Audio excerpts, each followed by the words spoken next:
des comptes mooy génn ne que lekk naa 100 000 Cour des comptes mooy ñoom procureur sax lay déposé am na kenn ku ci déposé chez le procureur au lieu de chez le def naa OFNAC moo waroon déposé OFNAC moo daan déposé comptes rapport am yi si procureur ils sont trois c'est que affaire tamit dëkk ka mi boo bëggee mu dox rek boo bëggee def lu wóor fenn ngay jël mais boo tegee OFNAC teg xaw ma Cour des comptes am na beneen aussi de CENTIF. non waa CENTIF la wala CENTIF voilà ils sont déjà trois déjà kooku rek déjà ça montre qu'il y aura un problème mais li ngay wax coloration moom ça c'est obligatoire.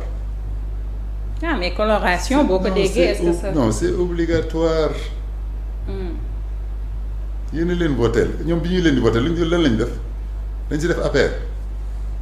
non Pastef. ah voilà Pastef la ñu def ñu voté ñun ñëpp Pastef avec des cartes de Pastef.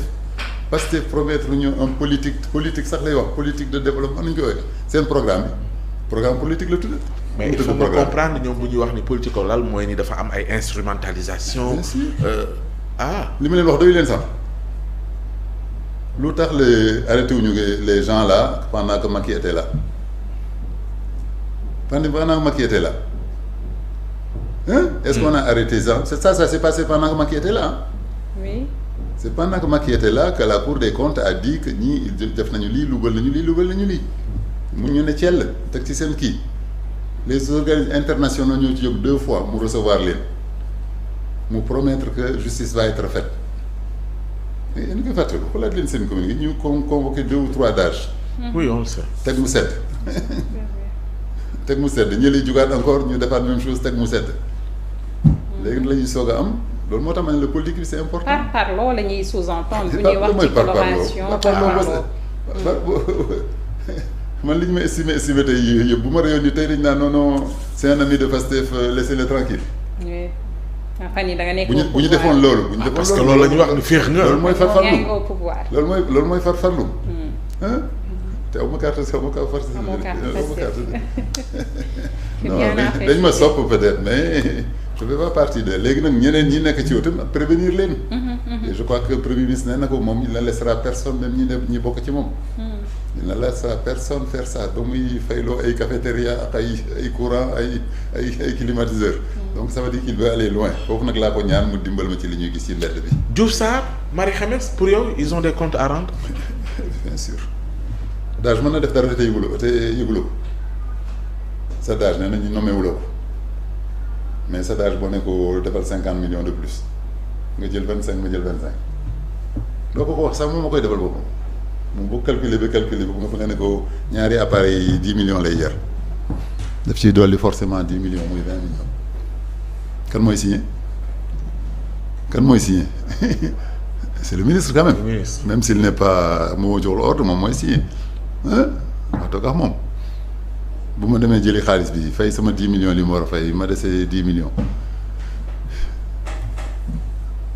du ministre rek sax moo ci am wax naa la y a des enveloppes dans beaucoup de sociétés yoo xam ne à la fin du mois ku nekk day jot wàllam 10 millions yu am na y a des règles c'est très précis c'est un pourcentage kii nekk ci kaw moom mooy comme xaw ma léegi comment mu tudd xaaj butin de bandi nu mu tudd. chef de bande. butin de bandi bu ñu xàjj ma bu ñu demee ñu casser benn banque génn fa 10 millions. moo dafa am règle. kii jëkk am idée bi kii indi arme yi kii ku nekk dafa am sa position. qui correspond pourcentage léegi de temps en temps am na ñu ko bëggul respecter rey chef bi les films qu'on voyait là. mais reyante yi bari na sax yéen a ngi fàtte tous les gens des finances là qui sont morts. waaw. maanaam. kenn kii de France bi léegi ñu ngi def enquête que la mort n'est pas claire. Moustapha Ba. waaw ak tu vois le seul ça en plus dans les finances il y a eu. c'est le seul. peut-être récemment le directeur du budget mais. waaw. génn àddina bu yàggul dara déjà kii rek xoolal dans les finances il y a une suspicion que quelqu'un est mort de façon anormale. Ouais, alors qu'il est au milieu de cette affaire là. waaw vous dites les gens des finances ñu ngi mais dañu dee rek seen waxtu dee moo jot ñu dee wala. kii y a une procédure juridique qui est en cours. oui pour le cas de Moustapha Ba. voilà oui il y a une procédure là juste qui a. mën na communiquer bu ci procureur il était au fait des grands phénomènes là la dette cachée il était au courant la dette cachée il était au courant wala d'accord leen ko man. dañuy laajte rek waa boobu bu dee da ngaa jàpp ni ne il avait quand même un poste important d'aller dans le budget temps yi Macky. ay te am na ñu ne sa mort n'est pas naturelle loolu la ñuy lire ci médias yi ak ci autopsie yi d'accord. oui. aux États-Unis une personne de cette personne nekk dans un hôtel disparaît pendant une semaine jabaram paas fii jël paas dem ba foofu di wër pharmacie bi mu duggoon ba ñu ne ko. pour yow tout est lié. ah bon njorte de laa wax ni ñuy wax lié wala njorte. am na ci njorte de. ci ñaaw njort. am na ci njorte de te je suis pas seul je pense. parce que dossier bi jël nañu ko ba classé ko génnewaat ko beneen procureur jëlaat ko est-ce que xam ngeen li xew de OFNAC. dafa xew. ah yow leen ko. déedéet. kan moo nekk OFNAC. Bassirou Gueye. ki nekkoon ci ban gouvernement la bokkoon. Macky Sall. lan la def nit ñi. ah boo ñu ko fàttalee itam ñu jot. ñaati nit la tëj. bari woon na. bari woon na. lu tax bougé guñ ko. parce que OFNAC mënoo ñëw rek yëkkati fa Serigne Bassirou Gueye teg si daf ko rejeté. non dañ ko fa teg juste avant dañ ko fa teg par hasard de. par hasard juste avant le départ dañ ko fa teg. c'était prévu avec la modification même de la législation.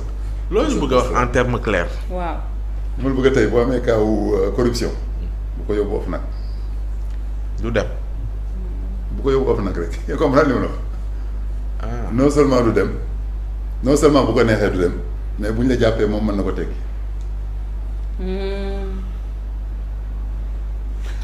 d'accord. comprendre ngeen. docteur toujours égal daal bi. man xam nga muy amee information yéen ñi nekk ay chercheurs mun leen ko ñun xam nga ay laajkat lañ nag fi mu ne nii moom. yow rek ñu réew fi pour rien. comprendre nga. voilà ñu ngi jéem a créer beneen législation pour jëlee ko fi dafa naa temps dégg ngeen ko mais législation bi ñu fi bàyyi. Waly Diouf Bodiang kay lañ dégg mu ne dañuy dissoudre assemblée nationale pour teg loxo ñee. temps yi moom. waaw pendant 10 ans kenn mënu ko fi jëlee. moo am na date quoi bon moom moo leen wax date bi mais. boo jaaree yoon normal président rek mënu ko fa jëlee. premier ministre def na te bu président jàppee kenn tey ne ko nangam jaaral ko OFNAC a le droit de relâcher la personne. bu ko neexee mu teg ci concam. non daf lay relâcher sax. il a le droit de te relâcher. tey dossiers yëpp on n'est pas obligé de les amener au tribunal te bu demee ba tribunal bu ko neexee mu ne arrêter les poursuites. OFNAC kon li ñu war a réformer ci la bokk yooyu noonu. ça c'est les lois scélérates xam nga banque bi muy dem dafa fi ay lois yu bëri. yoo xam ne c'était pour gàllankoor le nouveau gouvernement.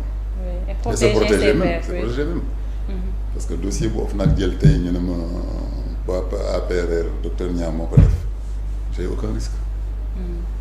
bu ma xamul woon ne lii xam OFNAC yóbbu ko OFNAC waa jooju day sauvé. léegi pool financier direct ngay dem déposer. boo amee sa plainte. d'accord. il vous est arrivé cas yu mel noonu. ci sa casquette. je me suis renseigné kay am na cas am na dossier. am na lu tax nga renseigné wu am na dossier yu may préparé. looy préparé pour waa ji yóbbu ci yoon. parce que ñu ngi koy préparé. ay millions yu duggee Sénégal yoo xam ne kenn nit moo ko lekk. ay hôtel yu ñu bëgg a def Sénégal yoo xam ne dañ lay laaj xaalis balaa ñuy jox autorisation. kenn nit comme kan par exemple. kenn nit comme kan. daa am ay millions yu fi dugg kenn nit. pour defar hôtel. waaw pour defar hôtel yow nga ne damay ñëw defar si hôtel. ñamal ñu si nga ne lii ngeen may fay nii maa ci moom nangam. waaw jox ñu si plus demande de de correction précision c'est clair yow tamit maa ngi defar si hôtel Sénégal bëgg naa defar hôtel j'ai 4 milliards de budget. waaye ne la rek il faut nga jox ma ci 1 milliard sinon doo ko fi def. ñaata yu mel nii nga yor ci ay dossiers yu mel nii. deux maman toll naa ci deux. waaw. di waaj a dem PGF. den waa of nag moo ne ma bu ko fi indi. bu ko fi andi. bu ko indi of nag. non xam nga dañuy laaj ay conseils pour beaucoup de choses bu ñu kii wax nga da ngay laaj ay conseils. te suñu carnet yi suñu téléphone yi su amul ku ci nekkul amul société bu ci nekkul mais kooku nee na bu ko indi of nag. et après la gën a renseigné aussi ñu ne man ndekete y a une loi scélérate boo xam ne waa jooju dina fa nekk temps bu ko neex. te man nag li ma jaaxal mooy immeuble yu ñu koy kiiwal yi ñu koy accusé ah daa may immeuble fii. ah bon moo jàmbal Diagne jógu leen ko pourtant photo dañ ko de. ma jàmbal moom ma jàmbal ñaar seen ñaari immeuble ñoo tàkkaaloo. waaw. bu ma jàmbal ak bu kan. nee na ñoo tàkkaaloo la boobu Basirou. Serigne Basirou Gueye. Gars yi jël nañu photo de Pointe des kii Mamel. ñaari immeuble yu rafet yu nekk foofu ay turc ñoo ko tabax. après bon moo kaa boobu nag xaw ma bu amee corruption kan moo buñ mbar kenn mën bu ko est-ce que mën na koy bopp nag. loolu moom. est-ce que mooy gis ngeen logique bi il s'était blindé kii tey bu ñu voté wuloon gouvernement bi changé tey di ngeen toog ba seen bureau bi du ngeen fi mën a toog. dañoo yàq lépp nga bëgg a wax dañoo jaay lépp dañoo saboté. même bu ñu ko yàqulee sax ki ko yàq duñu la def dara. ki ko yàq duñu la mën a def dara maa tey impunité abus de pouvoir bu mu sës